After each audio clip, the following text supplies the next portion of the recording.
ఇక్కడ ఒకసారి ఈ ఇమేజ్ అయితే చూడండి. ఈ ఇమేజ్ లో మనకు కనిపిస్తుంది మన దక్షిణ రాష్ట్రాలకు చెందిన సీఎంలు, డిప్యూటీ సీఎంలు వీళ్ళందరూ కలిసి తెలంగాణలో ఒక మీటింగ్ అయితే హాజరవడం జరిగింది. ఆ మీటింగ్ ఏంటంటే ఫేర్ డీలిమిటేషన్ అనే ఒక మీటింగ్ అయితే ఏర్పాటు చేయడం జరిగింది. అయితే ఈ ఫేర్ డీలిమిటేషన్ కు సంబంధించి సౌత్ ఇండియాకి సంబంధించిన 5 రాష్ట్రాలు ఉన్నాయి కదా, ఈ 5 రాష్ట్రాల ముఖ్యమంత్రులు అలాగే డిప్యూటీ సీఎంలు కూడా ఈ ఫేర్ డీలిమిటేషన్ అనే మీటింగ్ కి అటెండ్ అవడం జరిగింది. అయితే అందులో మన ఆంధ్రప్రదేశ్ అయితే లేదు అని చెప్పవచ్చు. మన ఆంధ్రప్రదేశ్ ఎందుకు లేదు అనే విషయాన్ని మనం మున్ముందు తెలుసుకుందాము. అయితే వీళ్ళు డీలిమిటేషన్ గురించి ఇక్కడ హాజరయ్యారని మనం తెలుసుకున్నాం కదా.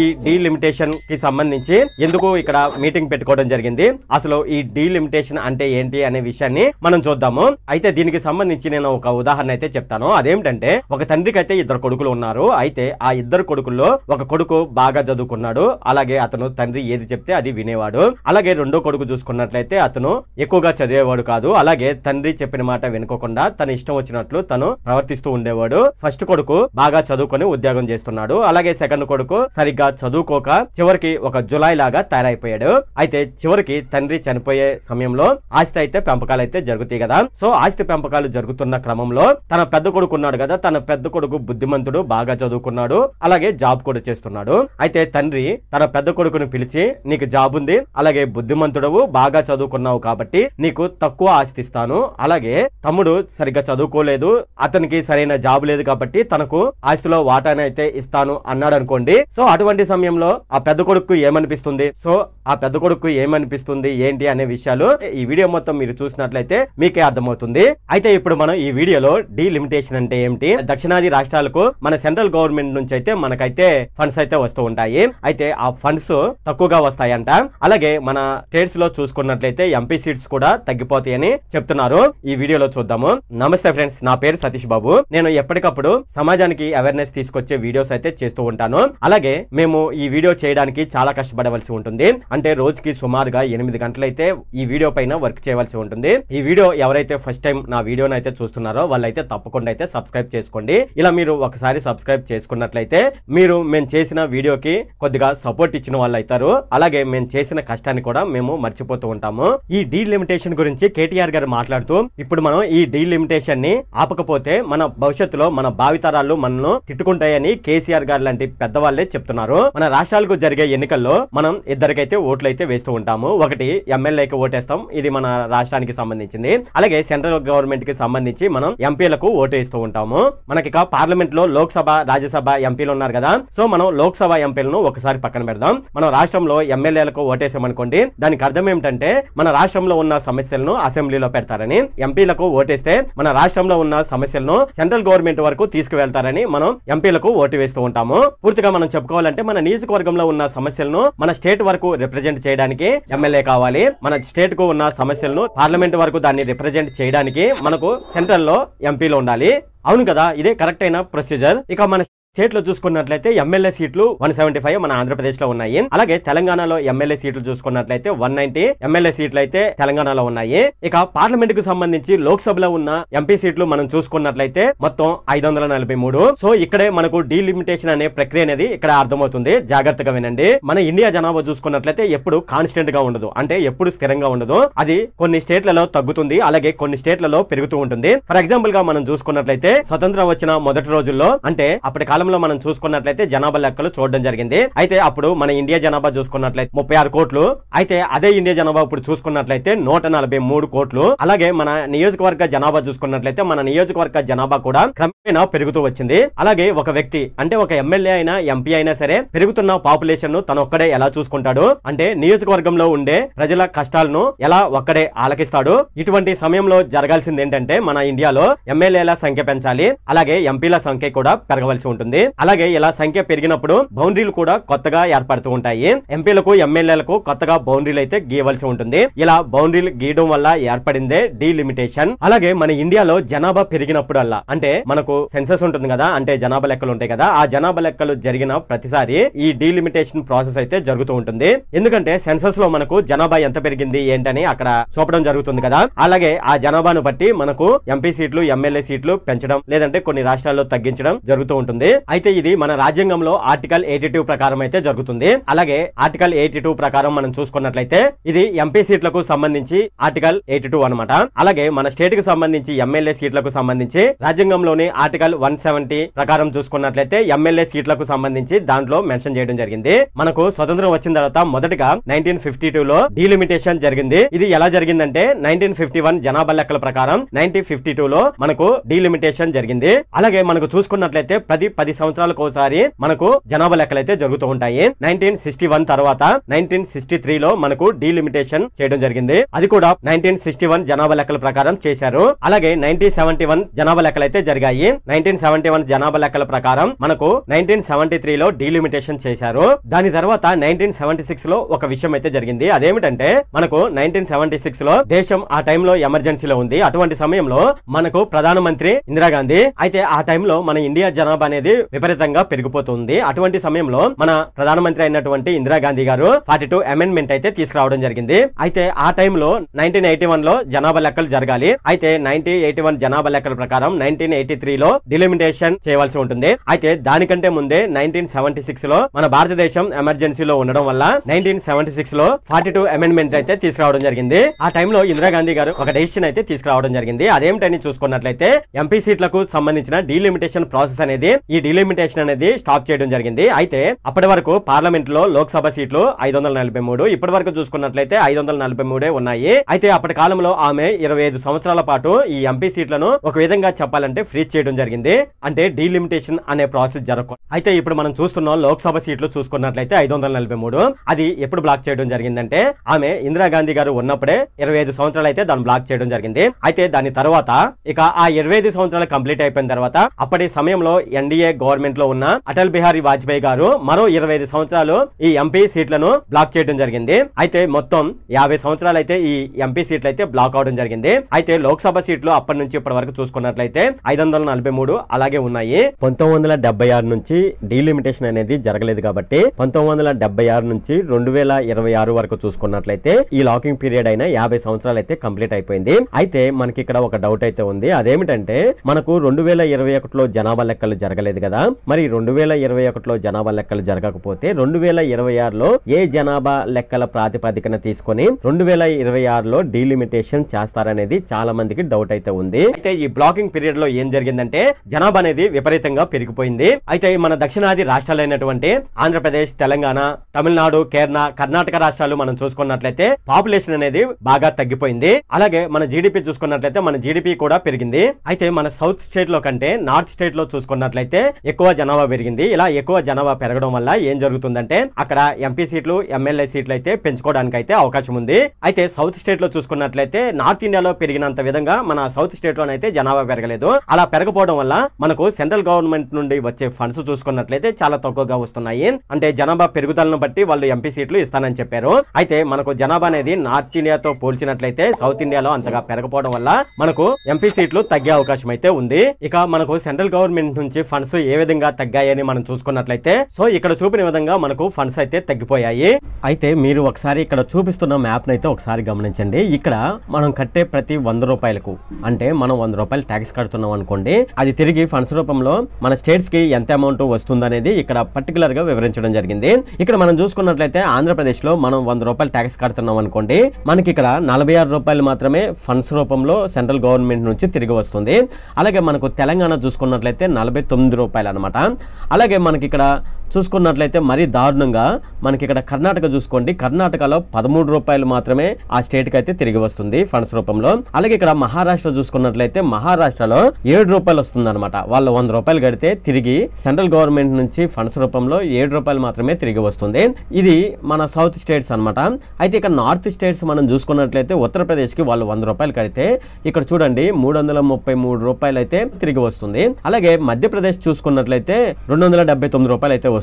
ఇక్కడ మనకు హైయెస్ట్ గా ఎక్కడని మనం చూసుకున్నట్లయితే ఇక్కడ చూడండి అరుణాచల్ ప్రదేశ్ ఉంది కదా, అరుణాచల్ ప్రదేశ్ కి వాళ్ళు 100 రూపాయలు ట్యాక్స్ కడుతుంటే 4863 రూపాయలు అయితే వాళ్ళకైతే వస్తుంది.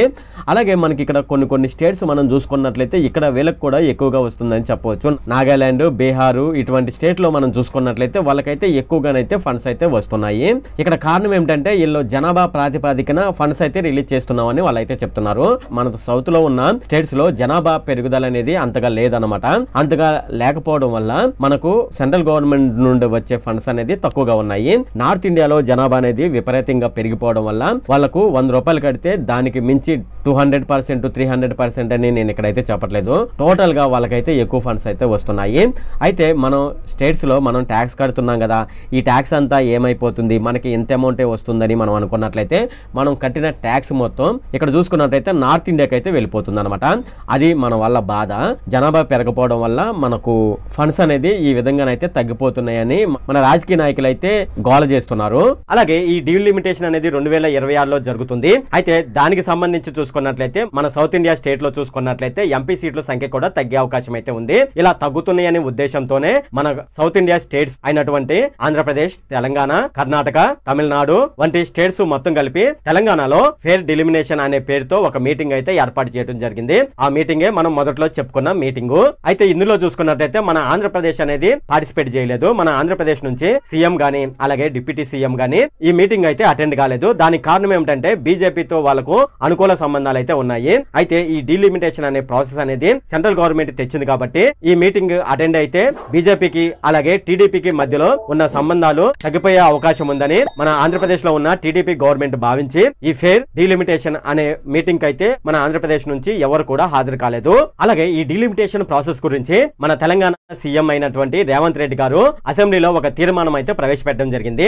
అదేమిటని ఇప్పుడు మనం చూసుకున్నట్లయితే జనాభా నియంత్రణ అనేది మనకు శాపం కాకూడదు, అలాగే జనాభా తగ్గిన రాష్ట్రాలు కూడా నష్టపోకూడదు, ఎంపీ సీట్లు పునర్విభజనకు జనాభా ఒక్కటే ప్రామాణికం కాకూడదు, రాష్ట్రం మొత్తాన్ని ఒక యూనిట్ గా తీసుకొని నియోజకవర్గాల పునర్విభజన చేయాలి, అలాగే దక్షిణాదిలో ఉన్న అన్ని రాష్ట్రాలతో సంప్రదింపులు చేసిన తర్వాతే లోక్సభ సీట్లు పునర్విభజన చేయాలి, అలాగే 2026లో జనాభా లెక్కలు చూసిన తర్వాత మాత్రమే రాష్ట్రాల యొక్క నియోజకవర్గాల పునర్విభజన చేయాలని రేవంత్ రెడ్డి గారు అసెంబ్లీ సాక్షిగా చెప్పడం జరిగింది. అలాగే కర్ణాటక డిప్యూటీ సీఎం అయినటువంటి డికే శివకుమార్ గారు కూడా మాట్లాడడం జరిగింది. ఆయన ఏం చెప్పాడంటే దక్షిణ భారతదేశం యొక్క ఆర్థిక మంత్రమే దేశానికి శక్తినిస్తుందని ఆయన చెప్పాడు.